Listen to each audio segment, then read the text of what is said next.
Hi, this is Mark News from Plant Talk Radio. Thanks for subscribing and listening to our podcast, Your Gardening Questions from Plant Talk Radio.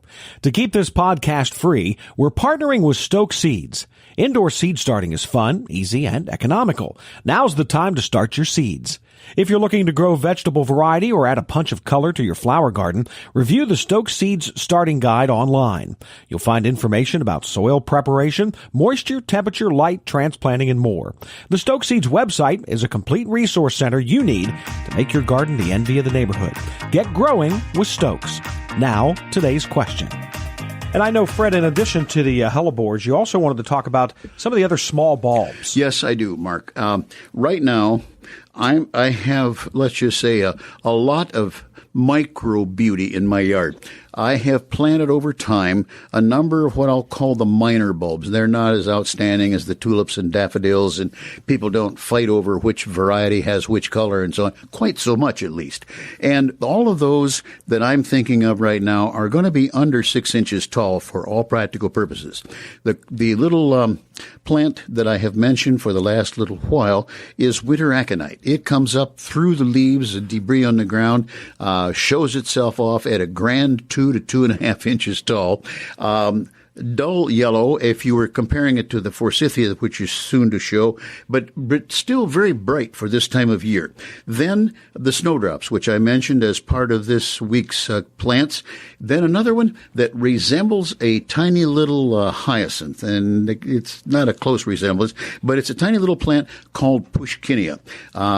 It's a white with a muted white with a little bit of blue-purple in it, standing in that 2 to 3, maybe 4 inches tall range.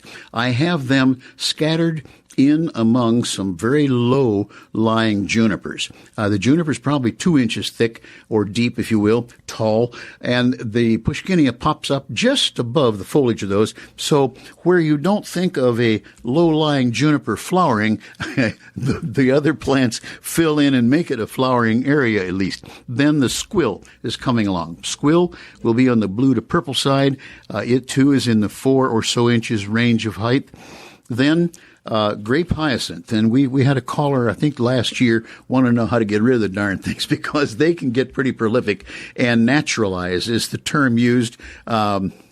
In polite company, it can be called other things when that fella had too many of them. I still have 2 or 3 volunteers that pop up every year. Yeah. Yep. And they're really sturdy. They have the nasty habit of coming up looking a bit weedy in the fall. The foliage is up, 3, maybe 4 inches tall, splays out, kind of soft and green. And if it's in the edge of the lawn, it looks like it's in the wrong place. If it's back in the flower bed, it's not a big deal. Then along will come the flower very shortly. And in that same period will come the crocus. Crocus, of course, the bright yellow is, I think you can see it at 50 yards if it's growing in a low place in a flower bed. But at the same time, it's quite bright as compared to the winter aconite. Those will be along. They are minor by size and height, but they're beautiful plants. They can cluster up. I've seen areas of old lawns, old lawns, especially what I'll call in a sugar maple area, where the grass is pretty thin and you wouldn't take any prizes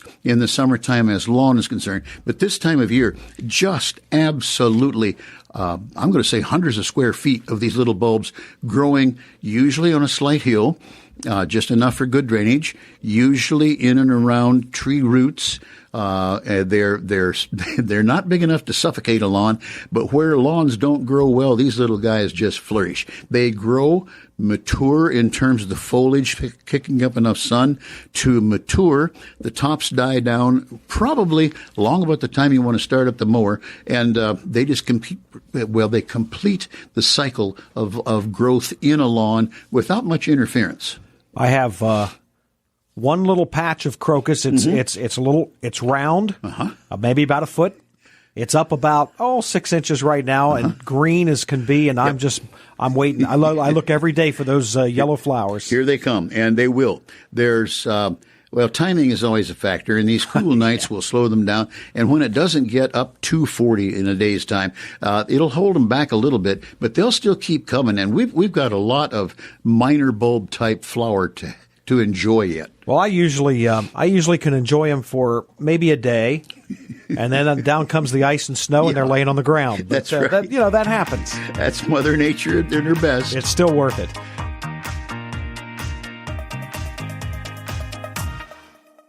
Thanks again for listening to the podcast. Remember, lose the winter blues and garden indoors. Start your indoor seeding with the help of Stokes Gardening Guide, plus their online articles.